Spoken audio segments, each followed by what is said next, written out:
Pues Dios les bendiga, hermanos, hermanas. Qué bueno estar en este lugar a pesar de las inclemencias del tiempo, hermanos. Qué bueno que eso de una manera quizás pequeña ilustra el amor por la obra del Señor. Amén. Gloria a Dios. Quiero decirles de que estoy pues agradecido al Señor por el privilegio y por cómo ustedes han adorado y bendecido en nombre del Señor. Le voy a invitar a estar de pie, hermano, y le invito a abrir sus Biblias en San Mateo. Vamos a leer Biblia mucho esta tarde, hermano, así que prepare su Biblia y sus... San Mateo capítulo 18. Perdón, es 16, San Mateo 16. San Mateo 16, capítulo 17 y 18. ¿Lo tenemos? Muy bien. Hay un canto que dice, algo grande viene a la tierra, predica que todavía hay luz. ¿Estamos predicando, iglesia? Gloria a Dios. ¿Lo tenemos? Lo leemos entonces. Vamos al 17 y usted me con el 18. Entonces le respondió Jesús, ¿cómo le dijo?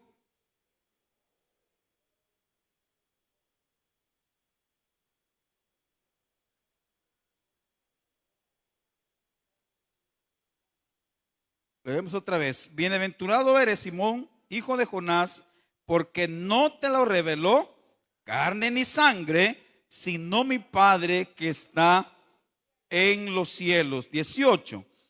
Y yo también, que tú eres, y sobre esta roca edificaré mi iglesia, y las puertas del Hades no prevalecerán contra ella. Vamos a orar. Padre, venimos en el nombre de Jesús, nombre que sobre todo nombre, Señor, te pedimos que tú puedas traer tu palabra, que no vuelva a ti vacía. Te pedimos, Señor, que tu palabra haga el efecto para que tú la envíes esta tarde. En el nombre de Jesús te pido, Señor, por cualquier circunstancia en el ambiente, toma el control, Señor, de todas las cosas. En el nombre de Jesús.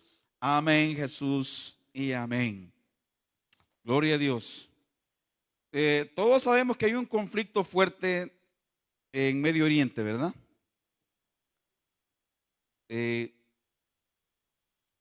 Pero hay noticias, a pesar de lo oscuro, lo difícil, de lo complicado que está el ambiente en esos lugares, y a pesar de todas las circunstancias, hermanos, le voy a traer una buena noticia esta tarde, y es que la iglesia en Irán está creciendo más y más y más.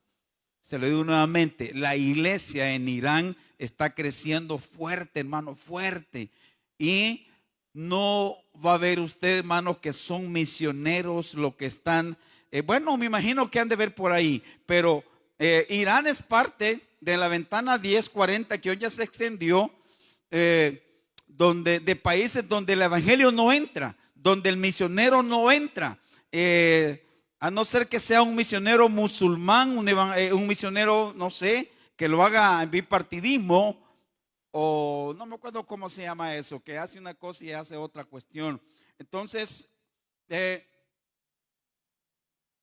lo que está sucediendo hoy, en este tiempo en Irán, es que Jesucristo se está revelando a los iraníes. Se está revelando a los musulmanes iraníes, y así como se le apareció al apóstol Pablo, porque era la única manera de ganar al apóstol Pablo, el Señor está buscando a los iraníes, se les está presentando, se les está revelando, y ellos dicen, vi una imagen, vi algo y vi a Jesucristo, y ellos conocen que es Jesucristo el que se está apareciendo en sus vidas. ¿Sabe por qué razón? Porque Dios está interesado en que la gente sea salva, y la iglesia debe tener también esa función, esa forma de ver, de llevar salvación.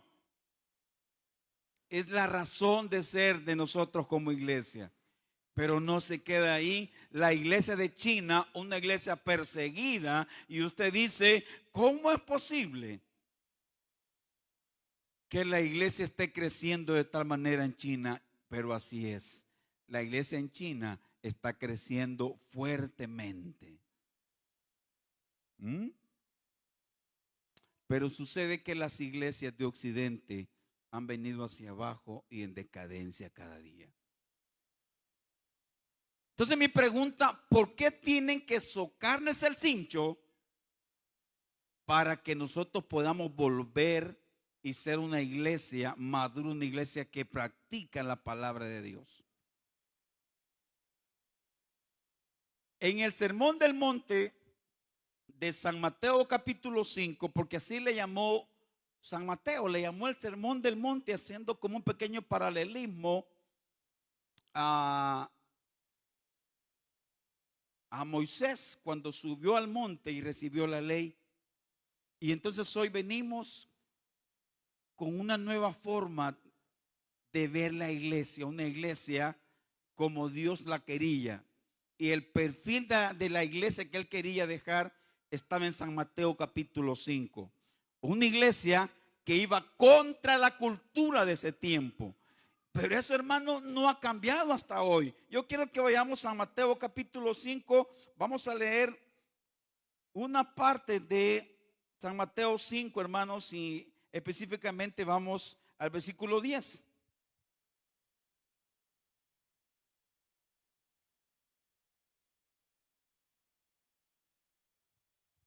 Parte de las bienaventuranzas, diferente a como nosotros la veíamos. ¿Qué es dicha para usted, hermano? ¿Qué es una persona dichosa?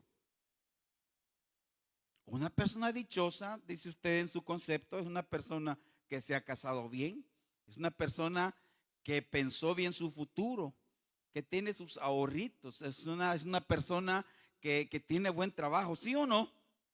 Es una persona dichosa, es una persona que no se enferma mucho, que usted lo ve, viene a la iglesia y se va. Pero la persona dichosa de Mateo 5 dice, dichoso el pobre en espíritu, porque ellos es el reino de los cielos. La persona dichosa en el reino de Dios es la que llora, porque ella recibirá consolación. ¿Verdad que nos choca y nos pega en el alma, en la mente? ¿Cómo es posible que una persona dichosa sea esa? Dios estaba comenzando a forjar una iglesia diferente a lo que Satanás había forjado desde el Edén. Desde el Edén venía una forma de pensar filosófica diferente a la palabra que Dios había hablado a Adán y a Eva. Pero nos vamos al versículo 10. Dice así: bienaventurados los que padecen persecución por causa de la justicia, porque de ellos es el reino de los cielos. ¿Quiénes son dichosos? Dichosos son cuando por mi causa vituperen y os persigan y digan toda clase de mal contra vosotros. 12. Dichoso el que se goza y se alegra, porque su galardón es grande en los cielos. Porque así persiguieron a los profetas que fueron antes. Esos son los dichosos. No le pega en su mente y en su corazón. ¿Cómo es posible que esos sean los dichosos? Hermano, estamos en la iglesia de Dios. Y él sabía que su iglesia iba a ser una iglesia perseguida desde el infierno. Se iban a levantar planes complicados para usted y para mí, de tal manera que usted dice, ¿cómo es posible que yo llegué al Señor y comencé a sufrir? Y comencé a vivir la vida que diferente a la que yo pensaba. Hermano, estamos en un mundo donde no nos pertenece. Un mundo donde el enemigo tiene todas los planes, la estructura está pensada para desanimarlo a usted y a mí, para acabar con su fe. Y de esa manera entro a mi tema esta tarde: una iglesia con una fe inquebrantable. una iglesia con un carácter inquebrantable. El Señor necesita que su fe y mi fe, que su carácter y mi carácter sea inquebrantable. ¿Aló? Sí, hermanos. Es posible que no tenga, que no logró sus metas. Es posible que sus padres lo dejaron de pequeño. Es posible que usted es producto de una violación. Es posible que las cosas no vayan bien en su casa. ¿Por qué? Porque estamos en una cultura diferente a la cultura de este mundo. Amén. Y como el carácter es algo que se forma, que se puede forjar. El carácter son los rasgos, las características, cómo yo pienso, cómo yo me muevo, cómo yo actúo. Esa es parte de mi carácter y ese se forma con las experiencias que me suceden. Ese se forma con la educación que me han dado. Ese se forma con las experiencias, con el entorno, con la cultura. Se va forjando su carácter. Amén. Muy bien, entonces Dios en Mateo 16, 18 le dice al apóstol Pedro: ¿sabes qué, Pedro? Voy a edificar una iglesia.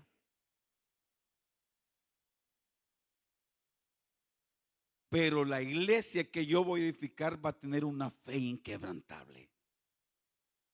Un carácter inquebrantable de tal manera que las puertas del Hades no van a prevalecer.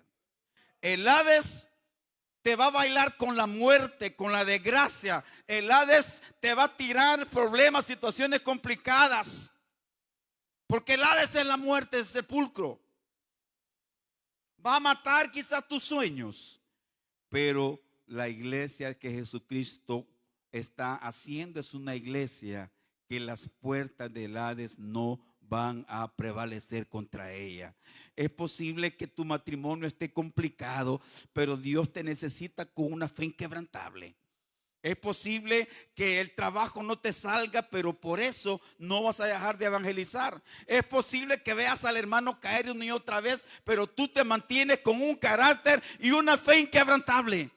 Nadie te mueve de ahí. Dios necesita esa iglesia. Vamos a Hebreos capítulo 11.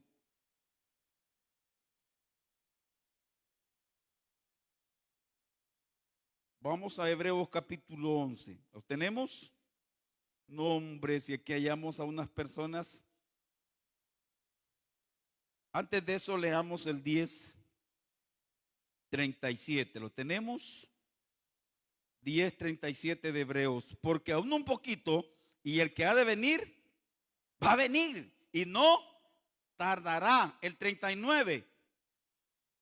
¿Cómo dice?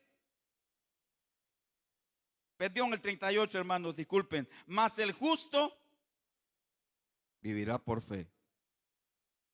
Vivirá por fe.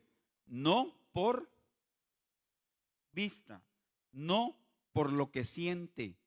No por lo que sucede en la persona. La iglesia que permanece es una iglesia que vive por fe. Amén. ¿Y qué dice aquí? Que el justo por la fe, y si retrocediere, no agradará. ¿Y qué dice el hombre que escribe aquí, el hermano? Pero nosotros no somos de los que retroceden para perdición, sino de los que tienen fe para preservación del alma. Hay trabajo que hacer, iglesia. Ya va a ver usted musulmanes que vienen a evangelizarnos a nosotros de Irán y vienen con un testimonio que usted dice: gloria a Dios. De repente van a aparecer iglesias chinas por ahí. Bueno, ya tenemos comercio chino, de iglesias chinas todavía no tenemos, pero de repente va a aparecer por ahí una iglesia, un hermano chino, y usted dice: ¿cómo es que lograste salir? Dios me rescató, Dios nos ayudó. De repente veíamos cómo Dios nos levantaba, hermano. De repente veíamos cómo venían las bombas y el Señor nos guardaba. O de repente veíamos cómo mi familia era masacrada y me tocaba a mí y Dios permitía que yo me mantuviera. Una iglesia con una fe inquebrantable. ¿Sí, hermanos? Vamos adelante, Hebreos 11. Y le voy a invitar que vayamos a Hebreos 11, capítulo 32. Hebreos 11, 32. ¿Lo tenemos? ¿Estamos vivos todavía? Gloria a Dios. No se me esté durmiendo. ¿Y qué más digo? Porque el tiempo me faltaría contando de Gedeón, de Barak, de Sansón, de Jefté, de David, así como de Samuel y de los profetas, que por fe conquistaron reinos, hicieron justicia, alcanzaron promesas, taparon bocas de leones. ¿Qué dice el 34?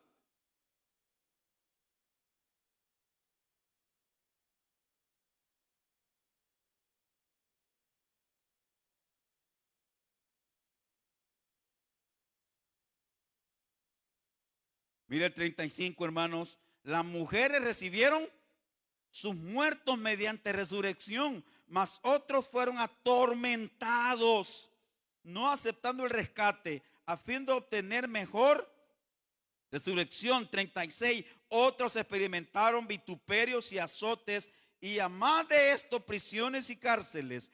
Fueron apedreados, aserrados, puestos a prueba, muertos a filo de espada. Anduvieron de acá para allá cubiertos de pieles de ovejas y de cabras, pobres, angustiados, maltratados, de los cuales el mundo no era digno, errando por los desiertos, por los montes, por las cuevas y por las cavernas de la tierra. Le estoy hablando de hijos de Dios. Le estoy hablando de la iglesia de Dios, hermano. No eran cualquiera.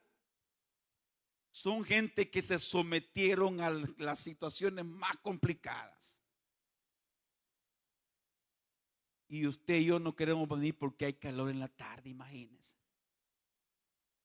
Y no queremos venir muchas veces por situaciones de que me duele el dedo meñique de mi pie. Hermano Misael, no le voy a llegar hoy por mí, que el dedo chiquito me duele. Es la iglesia de hoy, mi hermano. Pero hoy no vinieron los hermanos porque les duele el dedito. Solo venimos los que sabemos que es difícil un domingo por la tarde, pero mi corazón está latiendo. Que si me quedo en casa, no. Mire, hermano, hay personas que se quedan en casa los domingos por la tarde, pasan toda la semana desesperados. ¿Por qué?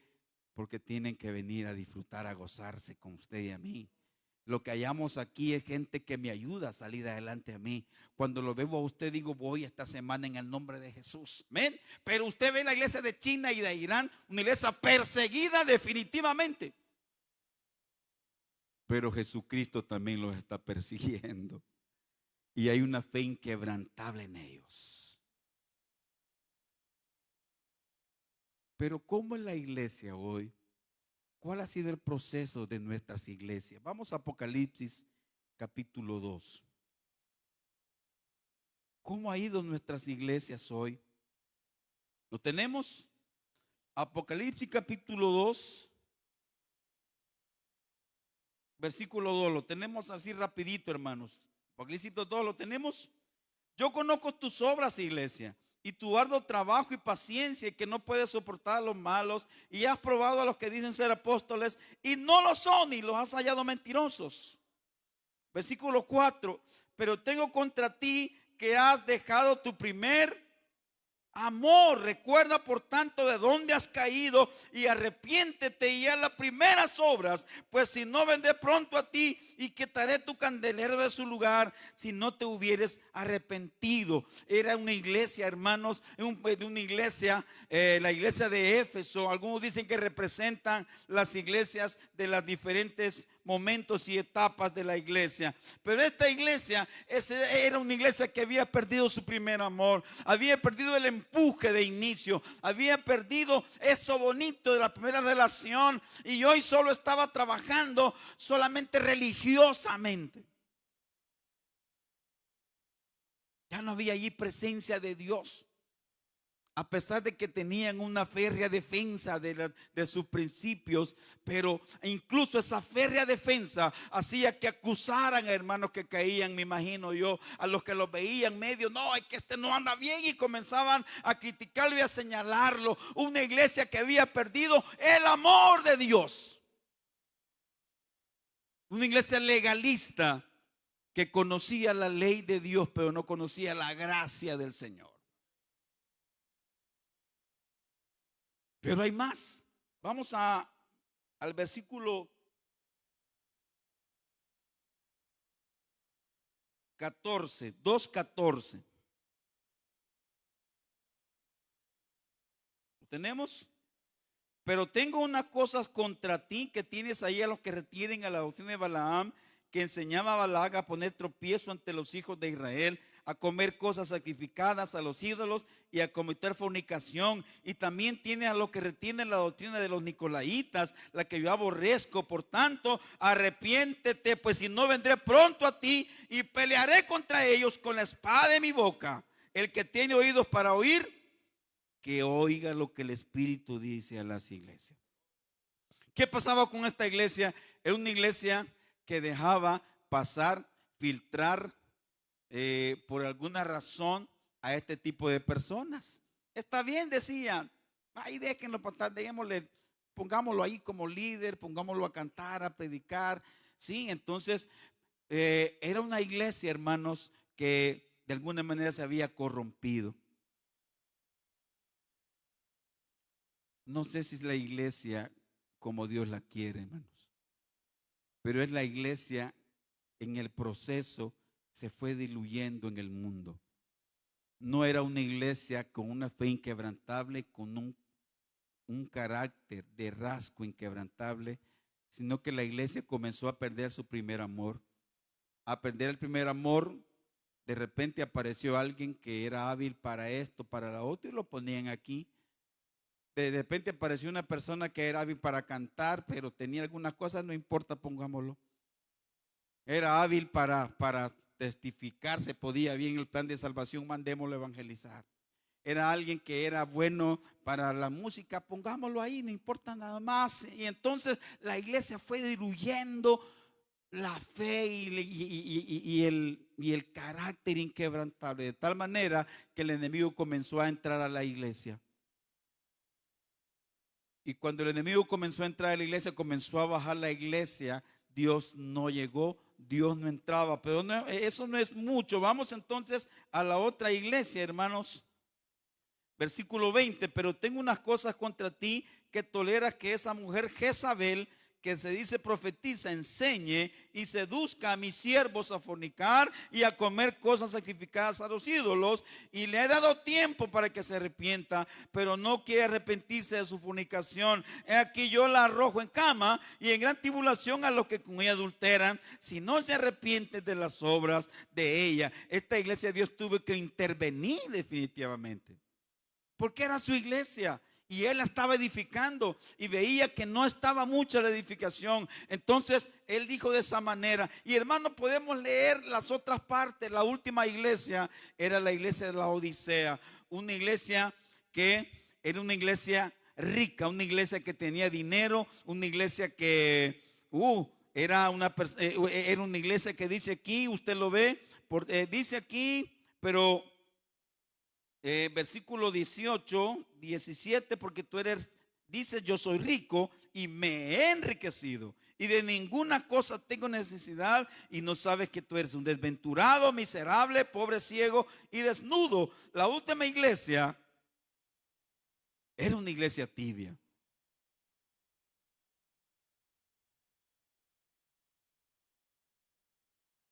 Y era tibia porque no necesitaba a Jesús. Era una iglesia tibia porque no necesitaba orar. ¿Para qué orar? Si soy capaz de trabajar 10 horas y tengo $1,000, $2,000 mensuales, ahí los tengo. ¿Cuál es el problema, pues? Era una iglesia tibia porque a través de algunas cuestiones podía conseguir su trabajo, era chero de allí del presidente, y ya tengo todo, no hay problema. Sí, voy a Guatemala, voy a traer unas cosas y las vendo. ¿Cuál es el problema? Voy a San Salvador, al mercado y compro y las vengo a vender aquí y de repente anda usted en un buen carrito. ¿Qué necesidad tengo yo de Dios? Ninguna. Pero ¿qué le dice Dios? Ay, papito, le dice la iglesia. ¿Sabes cómo yo te miro yo? Yo te miro en el versículo 17 y no sabes que tú eres un desventurado, miserable, pobre. Además de ser pobre, eres ciego y estás desnudo. Está hablando de la iglesia de Dios, hermano. Lamentablemente es la iglesia de nuestros tiempos. Quizás usted no, quizás yo no o quizás sí. Pero quizás la última iglesia no necesariamente represente a la iglesia de hoy. Quizás sea una suma de todas las cosas. Pero ¿por qué razón nos está pasando esto? ¿Ha cambiado Dios? ¿Dios ya no es el mismo, hermanos? ¿O nosotros ya no somos los mismos? Cuando ya no hay un milagro, dejamos de clamar. Cuando vemos que el hermano cae, comenzamos a criticar y dejamos de venir. Como que si Dios tiene la culpa de eso. Como que el dueño de la iglesia tuviera la culpa que yo caiga, hermano. Como que el Señor tuviera la culpa que el hermano caiga, que el hermano no sea un buen líder de su comunidad, de su grupo de crecimiento. No, hermano. Usted y yo no le servimos al líder. Usted y yo no le servimos al enemigo. Le servimos al Señor. Entonces, la iglesia primitiva, y aquí voy terminando, o la iglesia primal era una iglesia de fuego. Pero ¿por qué era una iglesia de fuego la iglesia primitiva? Pues sencillamente era una iglesia que oraba. ¿Aló? Antes de elegir al sucesor, ¿de quién?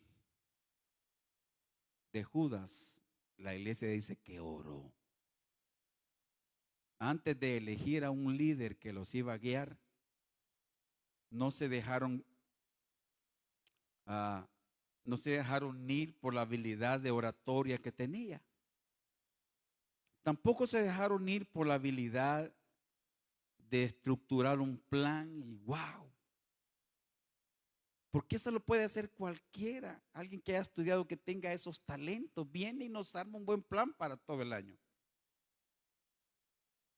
De repente viene alguien y habla bonito y usted dice gloria a Dios. Y recuerdo un compañero, hermanos, en la universidad, que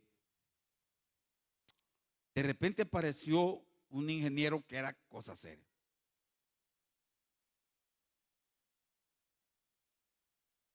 Y nos animó tanto que este compañero dice, gloria a Dios. Dice, hey, ¿qué pasó? Le dije yo. Tenía habilidad este señor de animar. Era un animador definitivamente. A tal grado de que en ese tiempo el decanato fue uno de los mejores que había. No era cristiano, hermano. No lo era. Pero tenía habilidades para con la gente. Tenía habilidades de poner la palabra correcta, el concepto correcto, y tenía la habilidad de dominar el tiempo, de dominar, y entonces uno se quedaba, wow, vamos a lograrlo, vamos a ir adelante. Pero en la iglesia no funciona. O quizás sí, por la sencilla razón de que aquí luchamos contra quién, contra huestes espirituales de maldad. ¿Ven? La iglesia oró y dijo, necesitamos un líder con el corazón de Jesucristo. Y entonces oraron, y esa oración lo llevó a elegir a alguien. Cuando comenzaron los problemas y Pedro fue encarcelado, ¿qué hizo la iglesia? Orar. No fueron a tocarle la puerta al Sanedrín que tuvieran misericordia. No fueron a tocar la puerta al que conocían, al capitán de la guardia. Mira, él es primo de nosotros, vamos y hablemosle. Fueron y la iglesia comenzó a orar. Y extrañamente para ellos, alguien tocó la puerta y era el apóstol Pedro.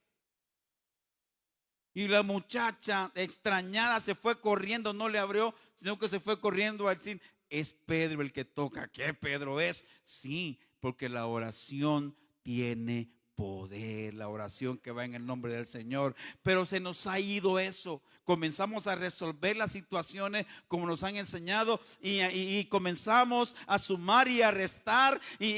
No, hermano, la oración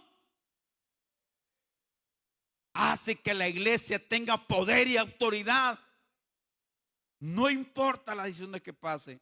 Entonces eso hacía que la iglesia, hermanos, fuera hacia adelante en el nombre del Señor. ¿Qué más? Vivían en comunión. Hechos 2:42, rapidito, hermanos, vamos a Hechos 2:42. Le estoy hablando cómo es una iglesia que tiene poder y autoridad. Hechos 2:42. Si alguien lo tiene, me ayuda. ¿Lo tenemos? Muy bien. Dice así entonces, y perseveraban ¿en qué? En la doctrina, en lo que le habían enseñado y ahí seguían perseverando. ¿Qué más? En la comunión unos con otros, en el partimiento del pan y en las oraciones. Era una iglesia que tenía comunión, no habían grupitos.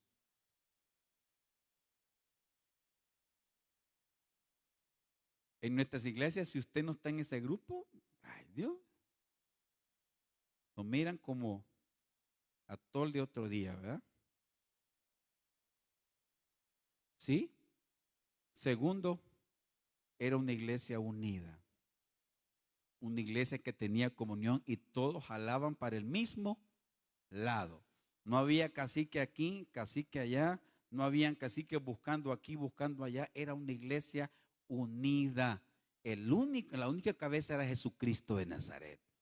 Y a él lo seguían porque dice que seguían la doctrina, las enseñanzas que él les había enseñado. Y la persona que fue nombrada por el Señor a través del Espíritu Santo era alguien también así.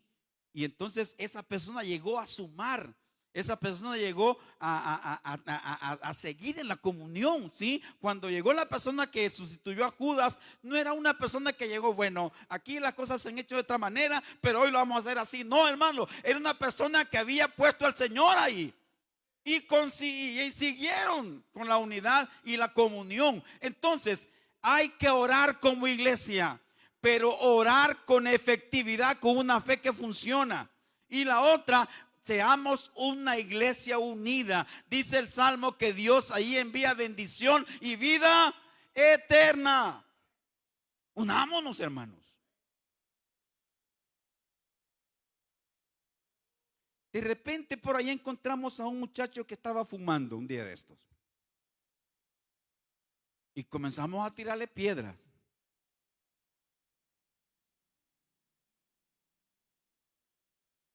Pero no sabemos por qué lo hace, hermano. No somos llamados a ese tipo de gente. Claro que sí, hermano. ¿O no? ¿Qué hiciera usted si hallara a un muchacho? No le saque el cincho y le da sus tres para que aprenda. O le quema la boca para que veas eso, una experiencia.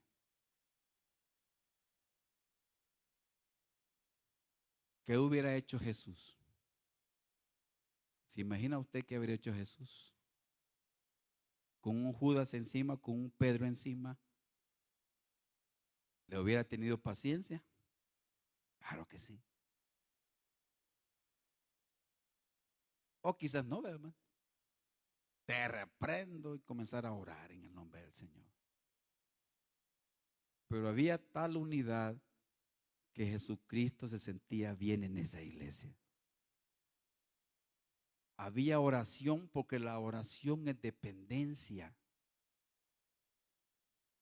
Antes que Jesucristo fuera crucificado, Él les dijo, tienen que velar, que es la parte de ustedes. Pero a la par de eso, tienen que orar.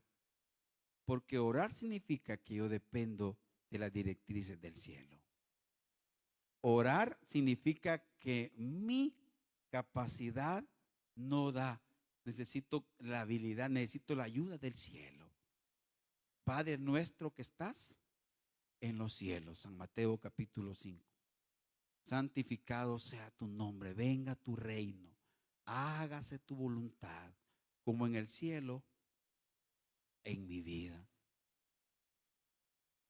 Y entonces usted hace que esta esfera del cielo baje y eso trae una nueva forma. Y dice la palabra que la gente veía y quería estar con ellos. Y dice la palabra que los fariseos religiosos veían y oían a Jesús y decían, este habla como quien tiene autoridad. Amén. Como cuando usted llega y comienza a decir en el nombre del Señor, la gente dice, ¿qué pasa aquí? Este es diferente. Lo que está haciendo esta señora es diferente. Es la autoridad del cielo. Amén. Entonces es una iglesia que crecía, que defendía a su gente.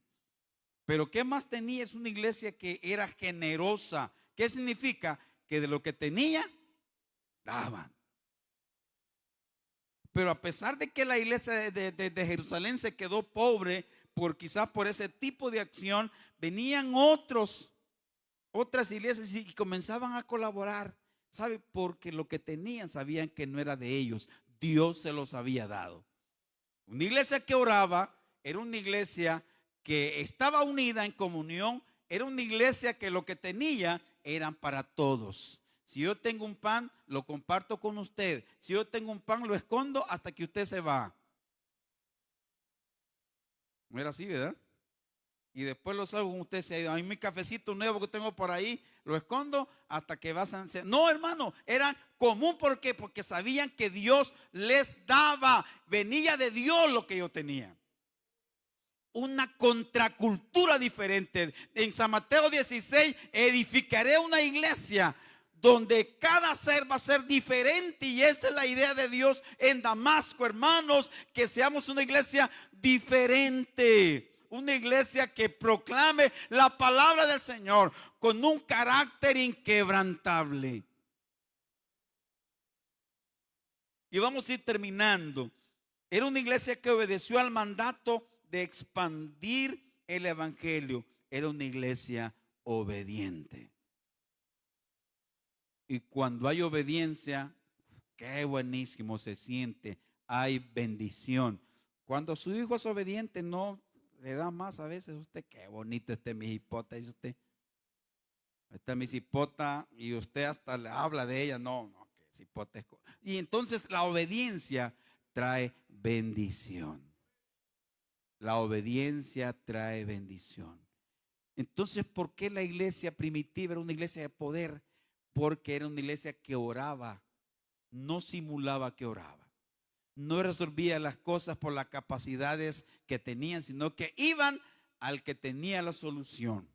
Y a veces la solución era diferente a la que ellos habían pensado. Era una iglesia que vivía en comunión. No se criticaban unos con otros, sino que tenían comunión, partían el pan y se ponía bonito, unas 3 pupusas de chicharrón. ¿Tú de qué van? De frijol con queso, un café. Yo no traje para las pupusas, aquí están, te voy a invitar. Aquí hay un café, el que no quiere café, gaseosa. Había unidad y había comunión. Eso lo veía el mundo y el mundo decía, yo quiero estar ahí. Pues qué bonito estar ahí. Muchos de nosotros no venimos por la doctrina. Muchos de nosotros no venimos por lo que bonito enseñan. Venimos porque hay amigos y me hacen sentir bien. La comunión de la iglesia atrae a la gente.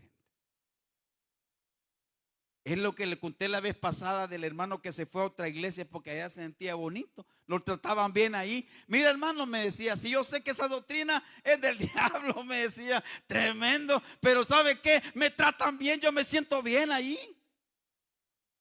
¿Por qué? Porque cuando lo tratan bien a uno, ahí uno se siente bien, hermano, ¿sí o no? Aquí no lo tratamos muy bien en las tardes, por eso no vienen los hermanos.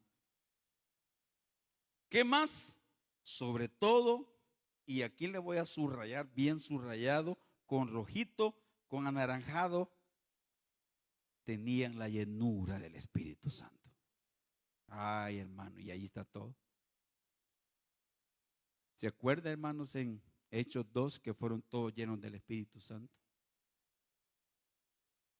Y esa capacidad de orar, de vivir en comunión, de obedecer, esa capacidad solamente la puso la presencia del Espíritu Santo en ellos. ¿Aló? ¿Y cómo es que usted logra eso, hermano? Yo no soy, no es usted, es Jesús en mí, trabajando en su vida y en mi vida.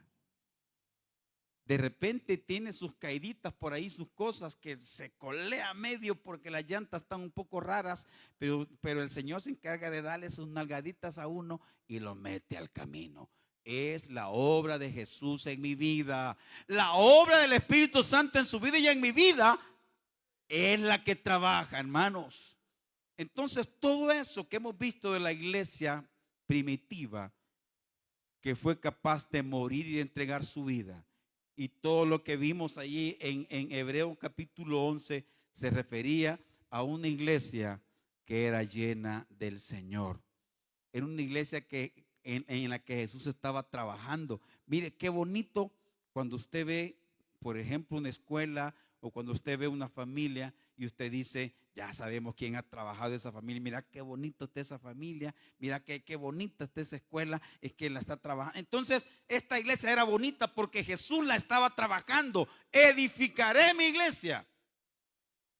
No se refiere a Damasco, a asambleas. Es una iglesia espiritual en el ambiente. Es una iglesia que Él va a venir a traer.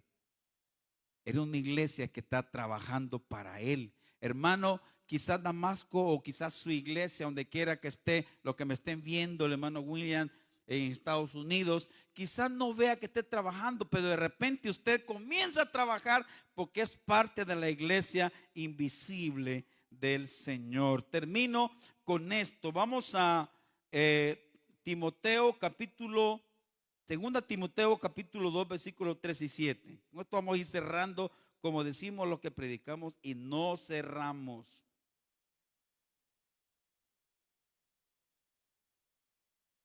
2 Timoteo capítulo 2, 3 y 7. Hermano, ¿cómo hago yo para tener una fe inquebrantable? Que no me voten las palabras de otros hermanos. ¿Cómo hago yo para tener una fe inquebrantable? Que no me vote el no tener dinero, el no tener quizás pasado mi enfermedad y no se va. ¿Cómo hago yo? Pues el apóstol Pablo,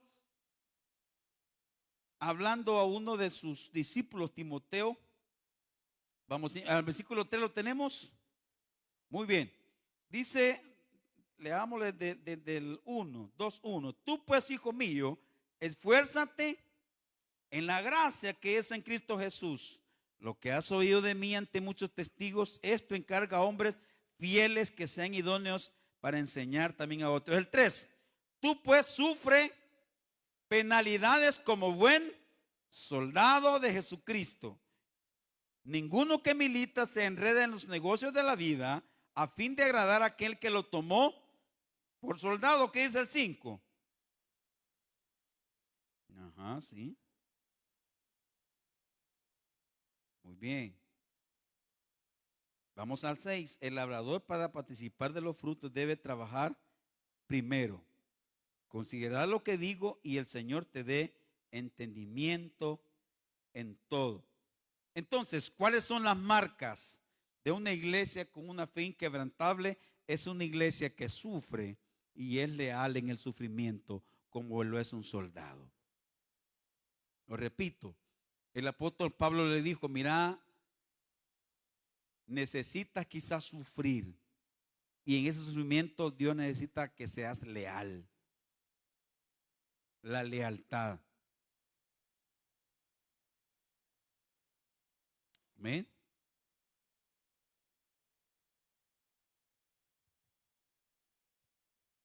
En cuestiones, hermanos, de fe y razón, el vocablo fe tiene algunas variantes, o mejor dicho, viene de, de dos, de dos lenguas. Viene del griego, que es pistis, pero también viene del latín eh, fide, que significa lealtad, significa fidelidad. El soldado, hermanos, entonces tiene que tener una fe inquebrantable a pesar del sufrimiento, porque le toca que sufrir en los ejercicios que lo ponen, porque le fortalece su carácter. Se supone que un soldado no es abrupto a la hora de responder a la situación, sino que es calmado y tiene la capacidad de pensar cómo actuar, la estrategia de cómo va a tomar una decisión. Llega un soldado y entonces lo van haciendo crecer en el ejército de acuerdo a la capacidad de controlarse él mismo, de controlar la situación y de tener la estrategia de cómo va a actuar en cierto momento. Le enseñan a sufrir desde que hace ejercicio, porque de repente va a tener que sufrir en el desierto. Imagínense los del Mossad que fueron a morir y usted dice, ¿cómo es posible que murieron? Ellos van dispuestos a morir, hermano.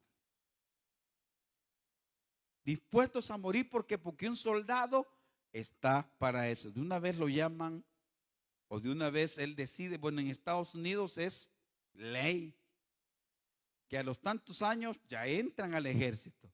Y si muere en el ejército, allí se acabó su vida, allí fue su meta, allí se acabó todo.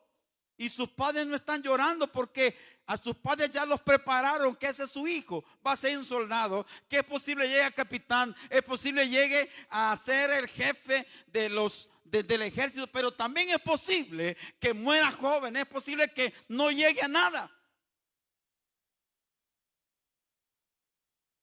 Y entonces el apóstol toma esa figura y le dice a Timoteo, es necesario que el discípulo de Dios sufra penalidades como buen soldado de Jesucristo.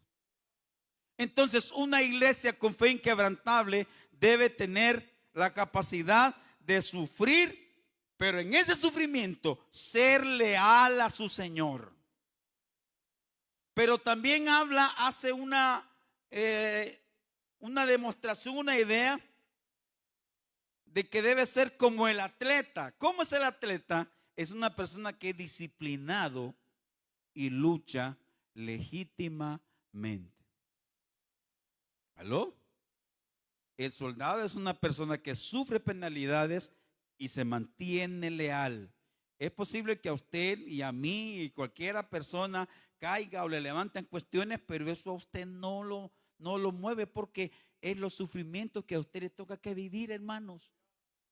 Le tocó vivir una familia difícil, le tocó una familia difícil, pero séale leal a Dios en esa familia difícil. Le tocó un trabajo complicado, sí, súfrale a eso. No sé por qué Dios le permitió eso. Séale leal a Dios. Amén. Como un buen soldado, pero también como un atleta que se disciplina. Y la primera disciplina es la oración constante, la palabra. Qué bonito es ver entrar una persona que sabemos que está sufriendo. Y usted dice, le va mal a esa persona, pero entra con su cara arriba porque le ha sido leal al Señor. Y al final el Señor le va a decir, buen siervo y fiel, ha sido leal. Lo poquito que te di, en lo poquito que te puse, porque no te podía poner más, me fuiste leal. Me diste mi puesto de Dios, me obedeciste. Entra al gozo de tu Señor. Mire qué palabras del Señor Jesucristo en Mateo capítulo 5 dice: si estás sufriendo, gózate, gozaos y alegraos, porque tu galardón aquí es grande. Una iglesia que sufre pero tiene paciencia. Tenga paciencia, hermano.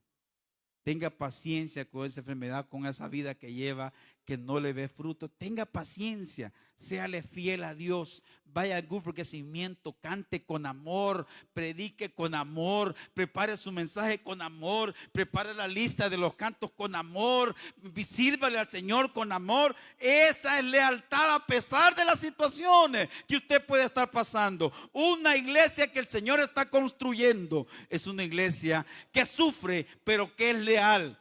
Es una iglesia que tiene paciencia a pesar de las circunstancias. Y como último, es una iglesia que tiene paciencia y tiene recompensa. El labrador, para participar de los frutos, debe trabajar primero.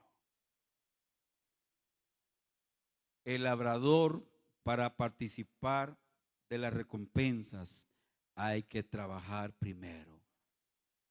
3 cosas. El soldado es una persona que sufre penalidades y es leal. Amén.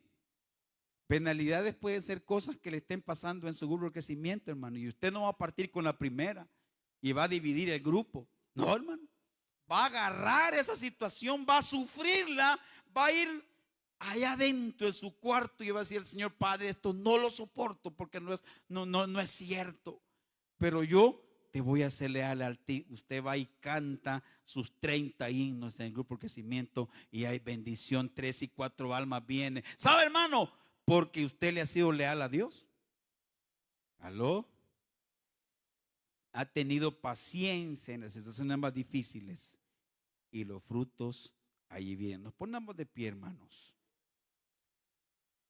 Es posible, hermanos, que no veamos la nuestra este 2024 que pasó y el 2025 no veamos que las cosas vayan bien. Pero como iglesia hay que tener paciencia, hermanos. El Señor viene pronto. Amén. El Señor viene pronto. Padre, venimos en el nombre de Jesús. Queremos, Señor, entregarte y darte gracias, Señor, por mis hermanos, por la iglesia que tienes aquí, la iglesia invisible. Quizás no es la iglesia de Damasco, pero es tu iglesia que tú tienes en este lugar. Gracias por mis hermanos. Si están pasando su tiempo de crisis, te pedimos que tú puedas ayudarles, Padre, y que ellos se mantengan fiel a ti, no fiel al pastor, al diaconado, no fiel al líder, fiel a ti, Señor, y ellos puedan sufrir la situación y ellos puedan, Señor, y podamos tener paciencia hasta que tú pueda venir, a que tú vengas y nosotros podamos verte a ti y irnos contigo, Señor. Padre, hoy queremos reconciliarnos contigo. Te pediste perdón por nuestros pecados. Queremos pedirte perdón, Señor, por nuestras cuitas, Señor, por las situaciones que nosotros mismos hemos creado, por nuestra falta, Señor. Queremos entregarte, Señor, nuestra vida, esas cosas que no entendemos. Y te pedimos que tú puedas ayudarnos hoy a ser iglesia con una fe inquebrantable, con un carácter inquebrantable, porque sin fe es imposible agradar a Dios. En el nombre de Jesús lo pedimos esta tarde. Amén, Jesús, y amén. Dios le bendiga, hermanos.